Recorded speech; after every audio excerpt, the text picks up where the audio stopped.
Welcome to Barbells and Motherhood. I'm your host, Julianne Bali, owner of Motherhood Barbell. I'm a pregnancy and postpartum athleticism coach, CrossFit Level 1, and mom of 3. On this podcast, we discuss all things pre- and postnatal exercise, bust common myths such as don't lift over 20 pounds, educate about core and pelvic health, and explore all facets of motherhood.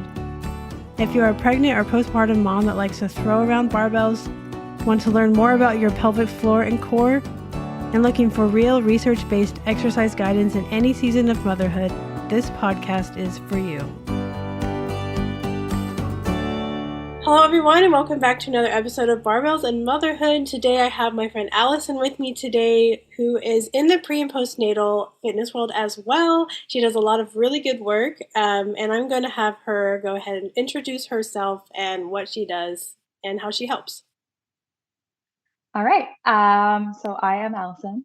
I am a mom of 4 who early on in my sort of pregnancy journey, so my oldest is now 11, which means I was pregnant 12-ish years ago for the first time.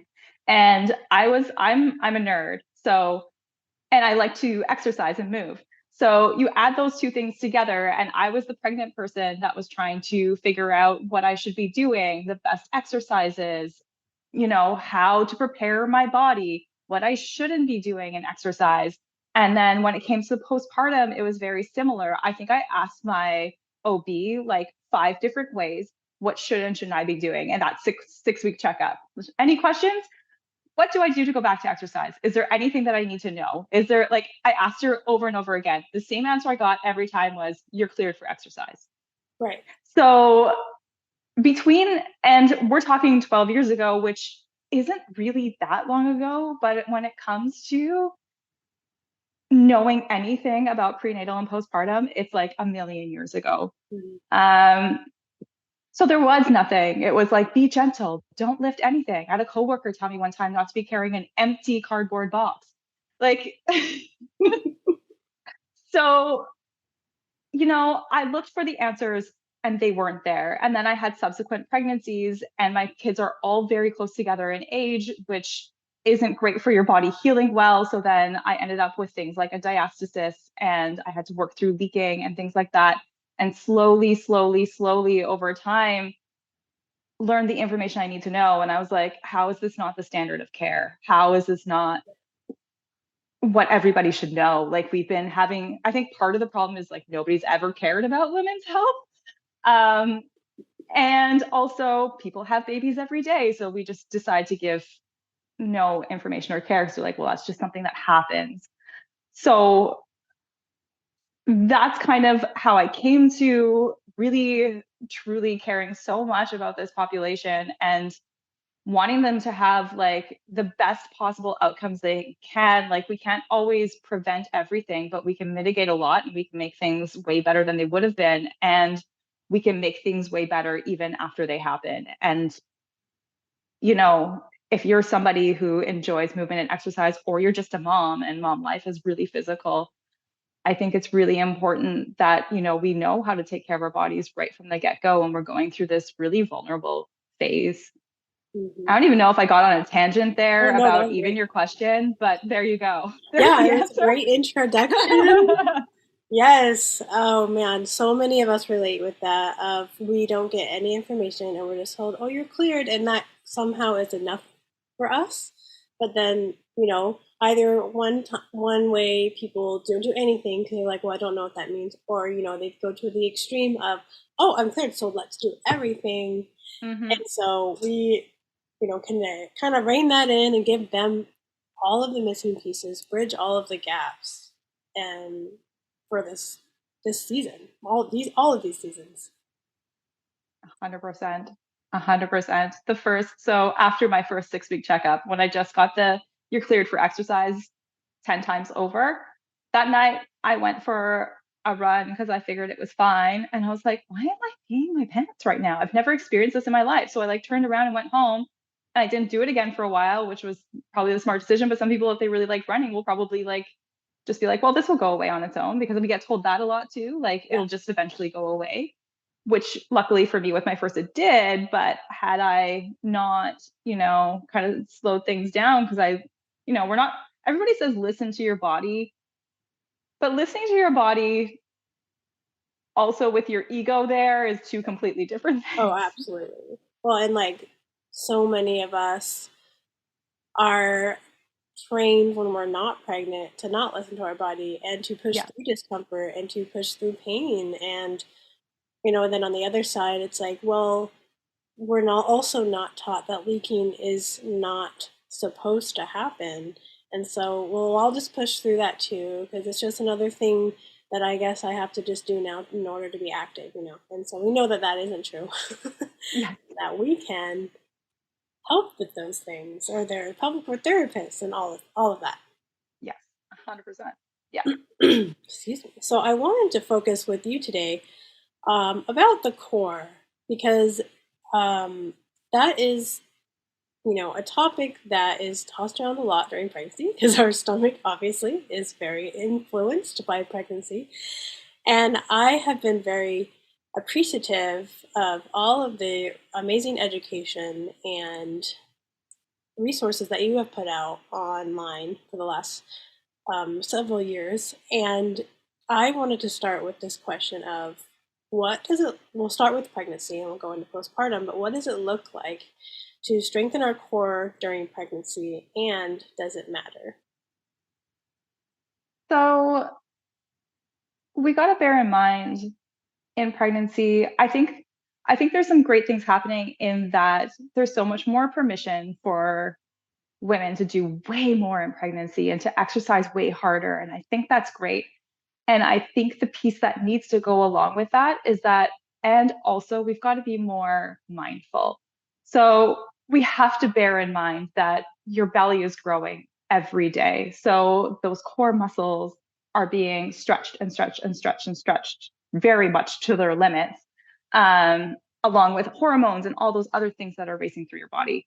So when it comes to core and pregnancy, there's a lot of ways to still continue, I'd say most of what you used to do, but we've got to be more mindful about what's happening when we do it.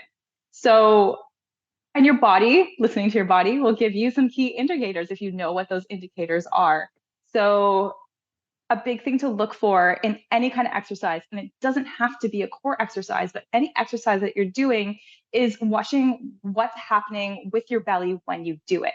So if you notice sort of like a pushing out or a doming, or even you'll even see sort of like almost like a bread loaf type look. So any sort of extra pressure outwards on your core is just adding that much extra pressure, and then that's when we get into the worries about things like a diastasis that just won't go away, or being like, my core just like, where did it go? And also having a strong and functional core in pregnancy is really actually a really useful tool when it comes to delivery if you're having a vaginal delivery. So a key along with any exercise that you're doing in pregnancy, or even if you have other kids like toddlers and whatnot, there's your workout when you're pregnant, lifting up those other kids.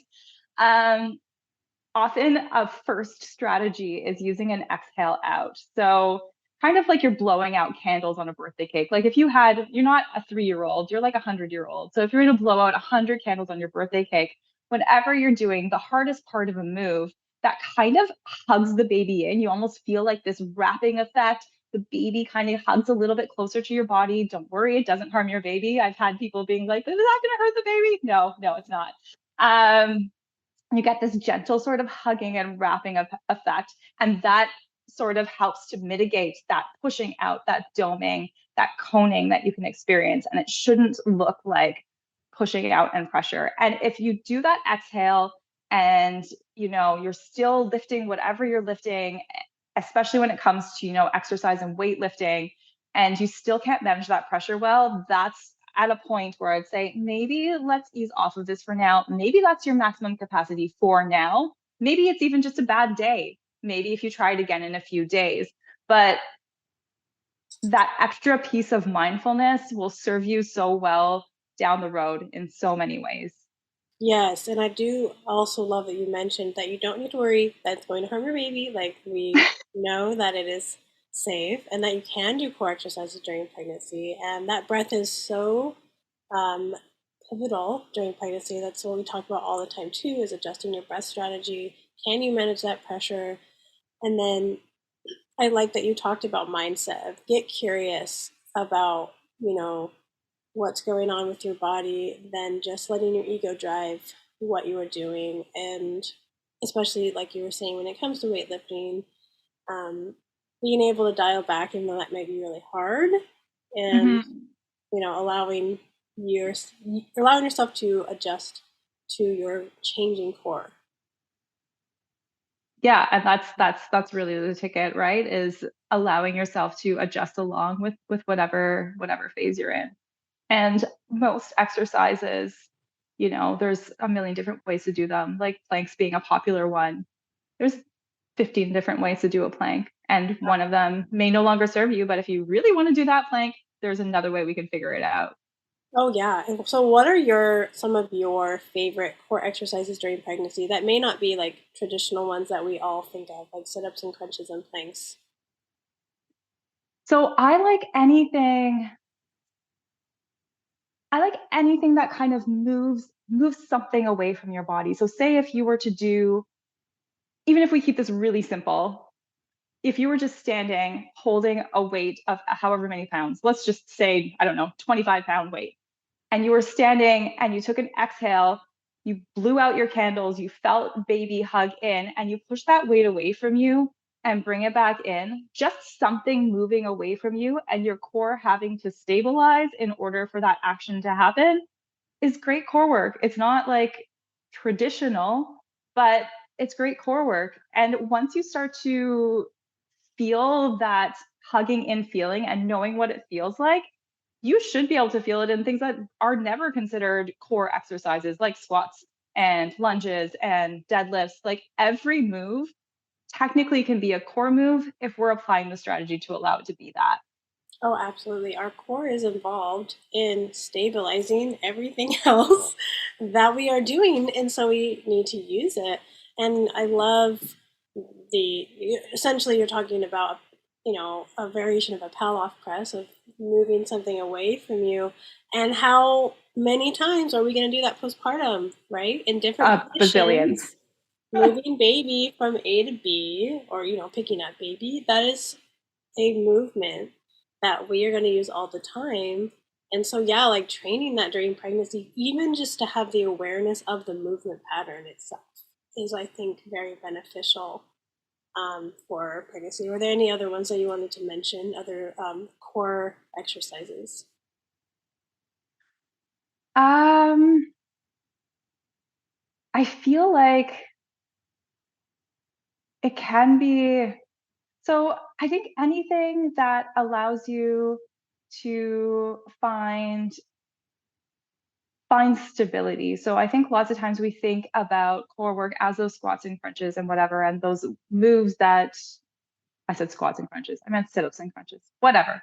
As those moves that like kind of target those superficial like beach bod, six-pack abs.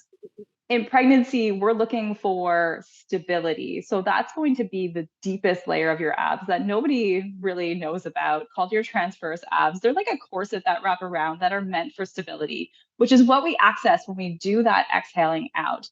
So, anything, like I said, moving a weight away from you, say if you're on your hands and knees, and even lifting one knee without shifting side to side, lifting a hand and a knee, getting into like what would be considered like a full bird dog. And even things like that, at some point, if you're in your third trimester and you can't feel that hugging in happening anymore, hands and knees moves might come out of the picture. That's okay. Even, if we're looking to find access, especially later in pregnancy, take two hands on the wall, step your feet away a little bit, like a little staggered stance, take an exhale, push the wall away from you. You're going to feel your core fire up. Like, maybe I wouldn't say there's necessarily XYZ exact exercises you need to do, but we're looking for stability. We're looking for core stability with something moving away from us. Like you said, we're picking up, putting down baby all day. Baby has that diaper where you don't want it to touch you. You got to carry it halfway, like up the stairs, whatever. lifting up that car seat. Like we need those stability moves. We need to be carrying something and feeling core fire up. We need to be moving something away from us, feeling core fire up, pushing away from something, feeling core fire up. Any variation of those type of exercises, great for pregnancy. Oh, yes, absolutely. And that kind of leads into what I wanted to talk about next of, it's important to have the core be a part of all these movements. And then another piece of the puzzle during pregnancy is our positioning, the way that we're standing, our individual tendencies that can influence the way our core is working or our pelvic health. And so I wanted to just kind of talk about that a little bit of what are the most common things that you talk about with moms of common tendencies that they have in postural things during pregnancy that maybe we can try something different. So I think one of the big ones that catches a lot of us in pregnancy is due to the weight of your belly, naturally your weight is going to start shifting more forward. Your weight's going to shift more forward into the front of your feet, as opposed to where our support actually is in the back of our feet. So what happens there is when you get that weight shifting more forward, there's a bit of a disconnect between our core and our pelvic floor. There's it makes it a little bit harder for it to function. And so what we want to do is actually shift our weight so that we're standing more in our heels. So if you think about the way that your body is designed, things like your fingers and your toes have teeny tiny bones so that they can move really easily, right? So if you look at your foot, you can kind of see all the muscles or all the bones kind of leading up to your toes forward. But then if you think about right at your heel, there's that really big, stiff, hard muscle. That's meant for support and stability. But a lot of us lean into those teeny tiny bones when we should be shifting our weight back into those heels. What that does is stack our hips right over top of our heels, gives us great pelvic floor support. And then if we add on to that sort of the pushing of the belly of things forward is when you find often for most of us, this was so definitely me, is what's called an anterior pelvic tilt. So those two front sticky outy bones right on the front of your hips, your ASIS bones, they kind of point forward and down, kind of like in front of you. So if you can imagine those two sticky outy bones and then your pubic bone, which is where your pubic hair is, technically those bones in your pubic bone should make like a nice little triangle, but lots of times those bones end up forward of your pubic bone. And what happens there is that now our core muscles get more stretched. Like you could even play with this in your body. You can kind of feel the difference. As soon as I stick those bones a little bit forward, I'm going to feel more of a lengthening and a stretch across my core wall. It's made it harder for my core to function well. So, and core and pelvic floor are basically BFFs. They work together, they play together. We want them to be, we don't want to walk around like robots, but we want their home base, like the coming back to spot, to be where they play really well together and they're basically in line with one another. So if we spend our whole day with that sort of tilt forward, we're putting more pressure on our core than we need to. So hip mobility, even simple things like tucking and untucking your pelvis and maintaining that mobility, you can do it lying down, you can do it sitting, you can do it standing, but just maintaining that mobility and, noticing when you're at the counter cutting up vegetables or brushing your teeth, can I shift my weight back into my heels instead of like leaning forward? Those little moments in your day. Can I notice when I'm really kind of like letting those two front hip bones drop, which, what might happen to some degree. We can't be perfect. We're just kind of noticing when we can. Maybe can I soften them up and in?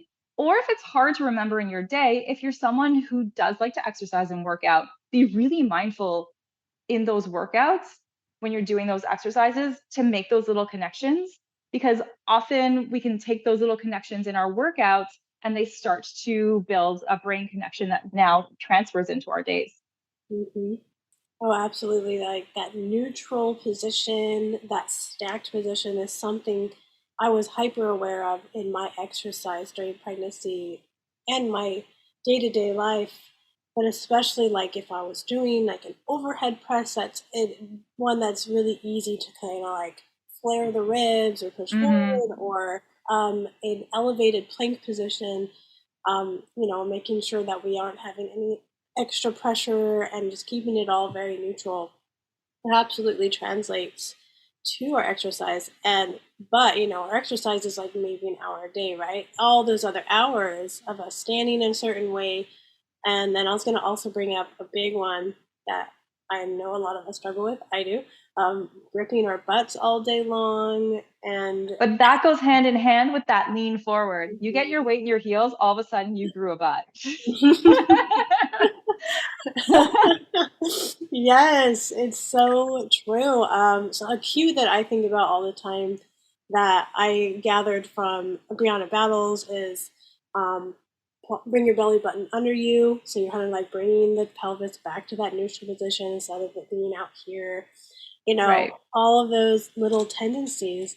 And then, let's connect it again now to how it can affect our breath. Because if we aren't in a, I guess, optimal position for our pelvis and our core, how can that affect how our breathing is?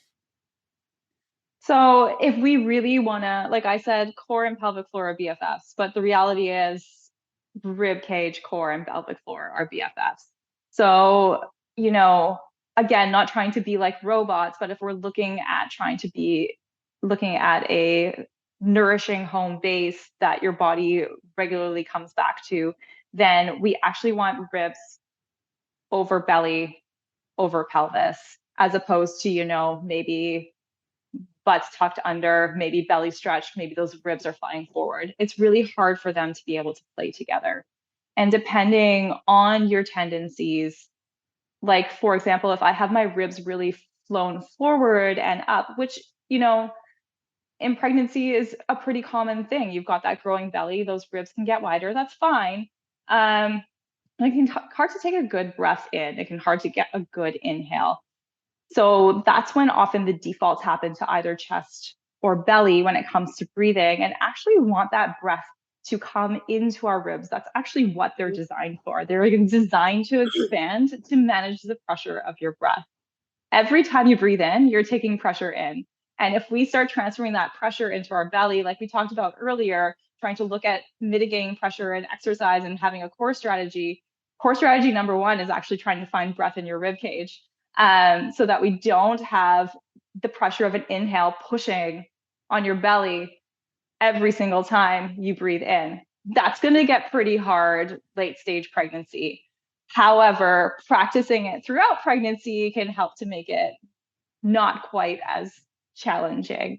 So posturally, ribs over belly over pelvis is the nice ideal that we work towards, and we do our best during pregnancy. We try to give a lot of, love and leeway where we can and not freak out about it. I think sometimes we can get too wrapped up in these things and stress ourselves out, and then you're actually no further ahead than when you started.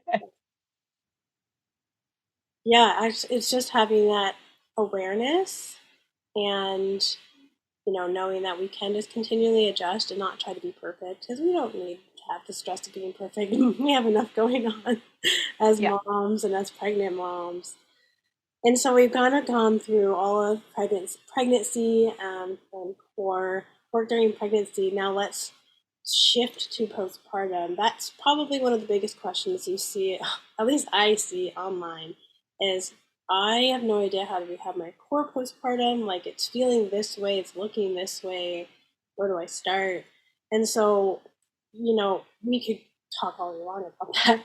But what are some of the basic things that we need to know about our postpartum core and how we can begin rehabbing it? So if we start directly from you've just had baby, I think something in our culture that isn't valued, that is incredibly important, is rest. So I love the little saying, 5 days in your bed, 5 days on your bed, 5 days near your bed, which doesn't mean you can never leave your bed. It's just meant that you should be really, really, really prioritizing rest for the first couple of weeks. So, and obviously if you have other kids, this gets harder, but it's where can you do less? What's absolutely necessary? If someone's coming over to see the baby, What are they bringing with them? Are they bringing you your dinner? They should be bringing something. That's their ticket to see the baby. I'll only remember that for the next baby. Yeah, there you go. Having diapers and wipes close by, limiting, how many times you have to go up and down the stairs. Maybe if you have a toddler at home, they watch more TV for the first 2 weeks. In the grand scheme of their life and your life, it's not going to matter. And actually, you may end up mitigating future issues down the road that doesn't allow you to participate with them as well as you would have liked. So, number one, your body just went through something pretty crazy. No matter how you birthed, no matter how, run of the mill or crazy your birth story was, the first couple of weeks, the priority should be rest. And that being said, within that rest, there's very small things that you can start to do to rehab your core in the first 6 weeks. I think it's really wild that we tell people do nothing for 6 weeks and then whatever after that. And I think the do nothing does a great disservice, because there's small things that you can do to start to reconnect that aren't, 10-minute abs or mom and baby hit or anything like that. But you start the same way you kind of started in pregnancy. You start connecting to your deep core again. You try to find breath into your rib cage, inhale into your ribs, soft exhale out. You practice that, in bed. You can start that exhale, blowing out candles. See if you can feel a connection to your deep core. It might be really hard initially. You can take a pillow between your legs, even still in bed at this point. Squeeze that pillow as you exhale. Can you feel like a gentle hug and lift up and in? Really simple, gentle stretches are so great in those early phases. In pregnancy and postpartum, and a great thing to practice in pregnancy so that you are ready for postpartum when you're constantly picking up and putting down baby, is a hip hinge. So you're going to be doing that no matter what, no matter how early or late postpartum you are, no matter what phase you're in. So understanding that movement happening from your hips as opposed to taking it in your back is great for your core. Your core actually gets to work and fire appropriately, as opposed to, so many moms end up with like back stress and strain because we don't get that appropriate re-strengthening postpartum. And then from there, it's really being progressive about things. So say you get that 6-week clearance. We're not, again, going back to HIIT. We're not even going to go to like your favorite, like everybody says, like, I find it hilarious as a yoga instructor that people will come back from their doctor or like some other professional and be like, well, I was told to just do yoga. There's like a million different types of yoga. Yes. And it's like, yoga can be great, but yoga is a lot of different things. Yeah. So don't go to like the power flow at 6 weeks postpartum. Yeah, that is so funny. I was just thinking about this exact thing of like, yeah, but yoga is also in all of these different positions and core intensive. And it's like, that's not, there's so much education that needs to be there too. Yeah. My doctor said to do yoga. It's like, okay, but great. Yeah. So we're looking at progressing back, right? You want to build that core connection. You're looking for similar things that you were looking at in pregnancy. You're looking for that doming or bread loafing effect, noticing if that's happening. And it's also really being very compassionate to yourself, I think, is the biggest piece to go along with that. I talk to moms who are like, well, I'm already like 4 months postpartum and I still have this diastasis and it's been forever. And it's like 4 months postpartum is like a blink of an eye. Right. When it comes to your body healing from 9 months of pregnancy, delivery, potentially breastfeeding, all of the hormones that are still running through your body. I read somewhere, and obviously, there's big leaps and bounds of progress, but I read somewhere, and I can't remember where, that technically for your body to go back to like its normal state with like hormones and all that stuff back in check is like 2 years. Yeah. And we freak out about like 4 to 5 months. Right. Well, we've been lied to, like by society. That's like, oh, you should never have any sign that you ever had a baby, and clearly you're not doing enough because you're not back to this at this point. It's like, no, you are healing at least minimum the first full year, Yeah. and then everything's back to normal at 2 years, and that's really hard to accept too, so you're right, give yourself grace. I'm only 9 months postpartum, and I still feel like I'm like newly postpartum. It's been 9 months. Yeah. Yeah. Yeah. That 9 months in, 9 months out is even not a good saying. I mean, it's better than 9 months in. You should be better by like 6 weeks out. Yeah. But Yes. Oh my gosh. And so let's kind of talk about the pelvic floor then. All of those things that you were saying with the breath, reconnecting with the core is also very beneficial for the pelvic floor.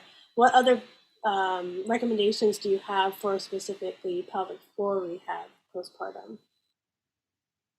so, like you mentioned, the breath, breathing in your ribs, exhaling out is just as beneficial for your pelvic floor and a necessary step for your pelvic floor. So, just like we were having awareness with core, we want to have awareness with pelvic floor. So, if you feel any kind of like heaviness, bearing down, pain, leaking, that's your body trying to send you a sign that the way you're doing something right now or what you're doing maybe is too much for right now. So, it's that scaling back or rejigging the strategy or knowing if like you've had a bad day and your baby slept for 2 hours last night and you're trying to do a workout, it might not be the day that your pelvic floor can handle a lot. I think it's a great idea to see a pelvic floor PT. We never like it's just a generally great idea to see a pelvic floor PT. And it's also good to know because the general advice when it comes to pelvic floor is, just do Kegels, which is fine. They have their time and place. There's nothing wrong with doing Kegels. However, for some people, it won't be an appropriate thing to do. No, yeah, if I was pointing at myself, you can't see this, but I was pointing at me. That would be a terrible idea for me. Go on. Yeah, because for some people, especially, when it comes to postpartum, your pelvic floor, again, no matter what your birth was, say your birth was like an amazing experience. But your pelvic floor has just been through a lot. And sometimes when your body has been through something, it can tense and tighten up in that area because it's feeling unsafe and it feels like it needs to be protected. So if we're going to add Kegels to that and we're squeezing all the time and it's already in a tense, protected state, essentially all we're doing is adding more tightness. So that's when it would come into a time when maybe this isn't the ideal thing to start off with. And that's something that your pelvic floor PT can help you assess is like what's happening, what is appropriate as far as pelvic floor exercises are concerned. But if we're looking at general pelvic floor health, we actually can look a lot more broadly than pelvic floor exercises. So we're going to look at pain and symptoms is obviously a key thing. We want to use that same exhale out because that automatically triggers sort of a lift of your pelvic floor. So it's not like you are thinking, I need to squeeze my pelvic floor every time I lift a weight. We're letting your body naturally let it happen. And then hip strength and mobility is huge when it comes to pelvic floor. So, as opposed to stretching, we want to think like really functional squats and hinges and deadlifts and lunges and like hip mobility exercises. And we won't get this in depth here because it's not necessarily for the postpartum population, but even down to your feet, we can look at things that affect pelvic floor. Oh, yeah. Yeah. Yeah. So it's all connected and strengthening your hips, strengthening your glutes, and having a great core connection are some simple, easy pieces to be filtering in. Another piece that sometimes gets forgotten is like your pelvic floor did go through a lot and it needs the time to rehab. So when we're looking at rehab exercises for at least the first 3 months, we do want to build up that strength around your pelvic floor, and we're not doing any high impact. Right. So if you're a runner or you like, I don't know, plyometrics, I don't know, anything that, or, depending, like hit things like that. At least the first 3 months, we're looking at strengthening and rebuilding support. And then you're going to ease back in. So you don't get to go for your 15K run at the 3 month mark. We're going to slowly ease back in and build up over time. So your pelvic floor has a chance to, be like, okay, now I'm okay with this now. Oh, now we can add a little bit more time. Now I'm okay with this now. Because again, everything doesn't get all resolved real quick. We got to kind of build it back up. Oh yes, rebuilding slowly, that high impact, having your body and your pelvic floor be able to absorb impact over time, being able to have the pelvic floor be dynamic, to be able to, again, absorb that force, understanding how to do that, and then, being able to get in a position where we don't need or ever leak while we are doing these things. And that slow progression is so vital. I talked about that as well, and I just went through that for myself again with this postpartum. I started with single leg strength, doing step ups, single leg stability, balancing on one leg, step ups, little tiny hops, and we're progressing more and more until finally now I'm pretty much all good with high impact. But it definitely is not at 6 weeks, and it takes a long time. And so I'm so glad that you brought up the progression aspect of postpartum and the strengthening of our glutes and our hips and just everything. See, I think that's where things get interesting and hairy, especially like online, is they want to make it this huge complicated thing of like you have to do this and this and this and this to have the perfect postpartum rehab. But really, in reality, it's really comes down to total body strengthening and having awareness of our tendencies, and obviously working with the coach can help with that. But I feel like it doesn't have to be this complicated thing. It's just like you just need to be strong. Yeah. Excuse me. All right, so then that kind of leads into, what can we do to help moms cut through the fear-based messaging that we see online, especially like the whole bounce back garbage that we see. What's something that we can do to help to, I don't know, help with that?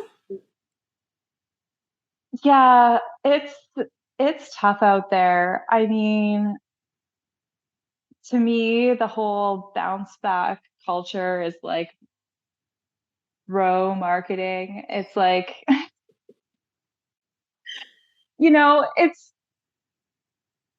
it's like the trying to just, it's like triggering people's pain points and all that kind of stuff and making you feel bad about yourself in order for you to, I don't know, achieve whatever this human managed to achieve. And I think we need to keep in mind, one, what you see online is often not reality.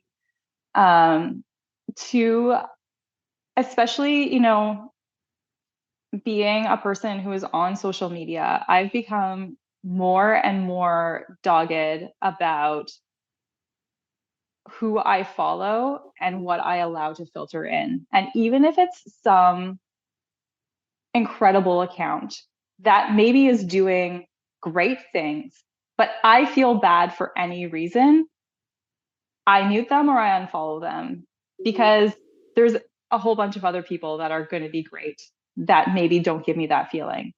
And when it comes to anybody that's telling you, look at my body after 6 weeks, or look at how easy it is to get a postpartum body, or your number one goal should be to, look like you've never had a baby as quickly as possible, none of those messages are going to make you feel good. Like, try to get them out of your orbit. Yeah. And that's, unfortunately, aside from that, there's not a ton that you can do to kind of protect yourself from it, because we can tell ourselves this isn't real, this isn't the reality, but at the same time we're like, oh well, I've done it where I'm like, oh, well, look at that mom. She's had like 4 kids and she never seemed to have any issues. I have no idea what's going on in her life. I Yeah. don't know, but I've just made that assumption because that's what we do. I've actually even there was one time I was at this like baby play group or like this kids play group. And it was when so my first three were less than 3 years apart. So I had all three of them at home, and the youngest was still a baby. We were at some program, and I overheard a mom saying to another mom, oh, well, look at that mom over there, talking about me, being like, oh, look at her. She's like got those 3 kids and she looks just fine and whatever. And I was like, meanwhile, I was wearing this splint recommended by my PT for my diastasis. I could barely we look at something, we see the visual, we don't know the truth behind it. And I think anybody that's trying to sell new moms on all these things that technically could be harmful and are harmful even if you're not a new mom, like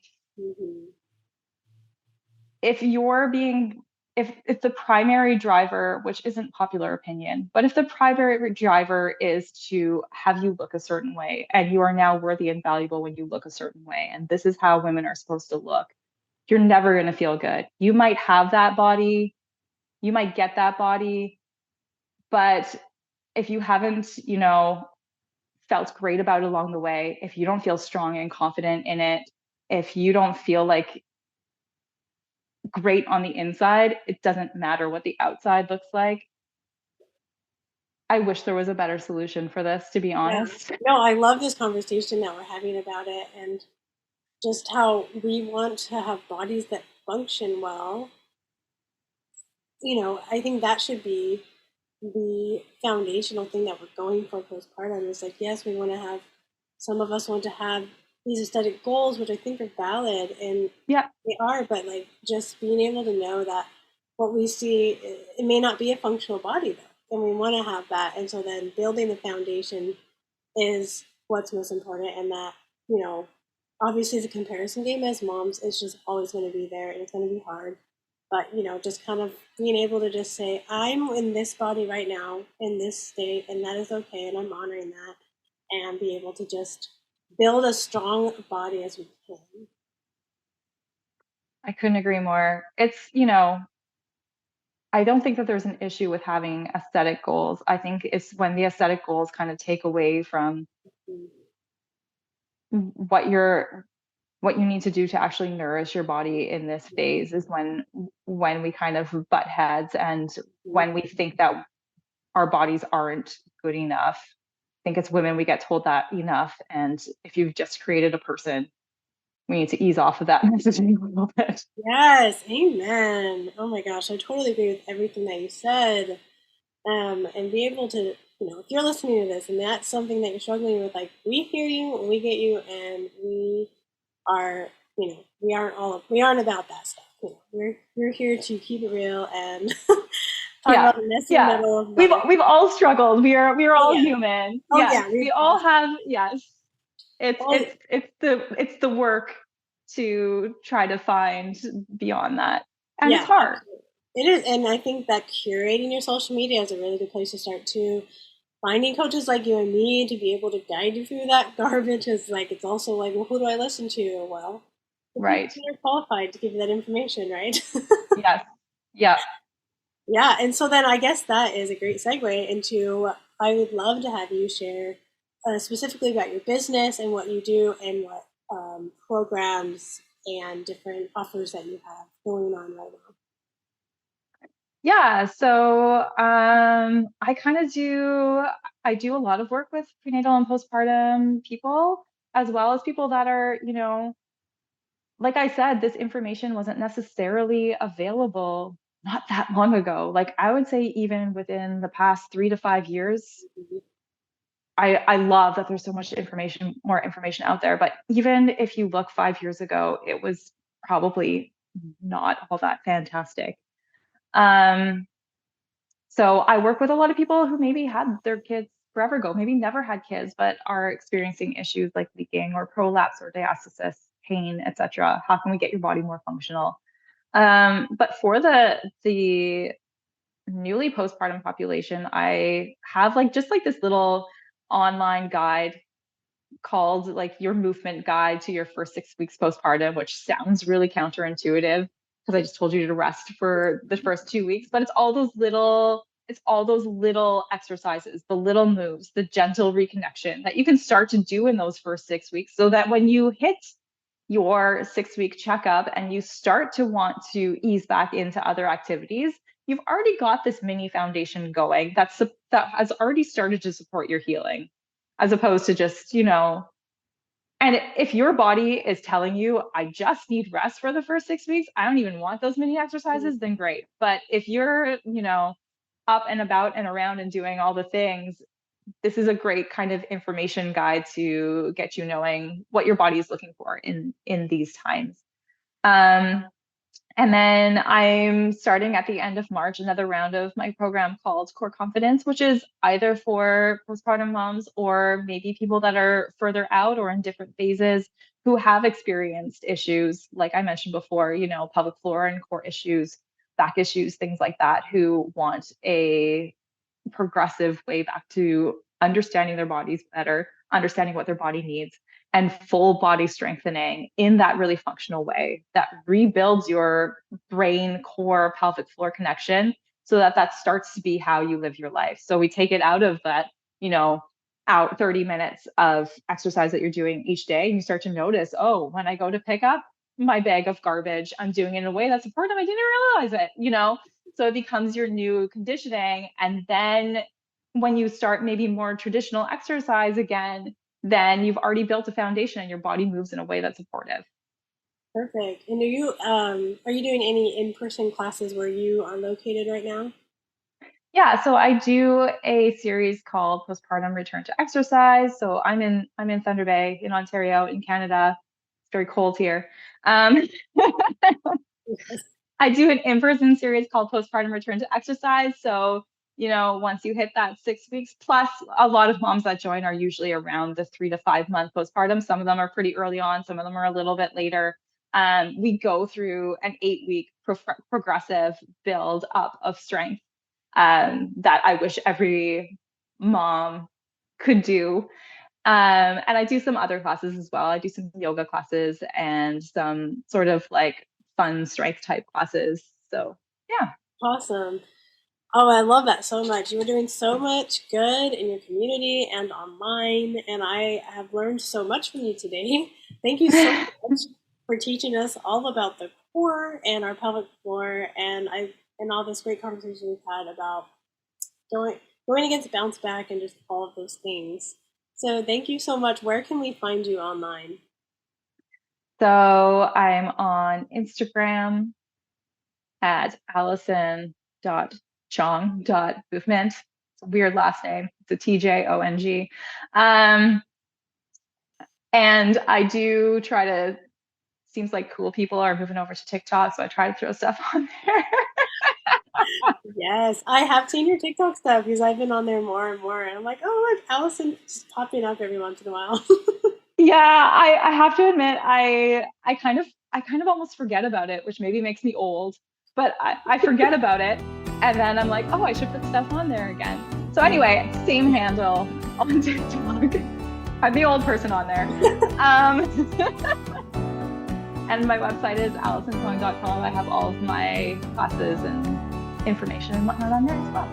Perfect. Thank you so much for joining me, Alison. Thanks so much for having me. This was great.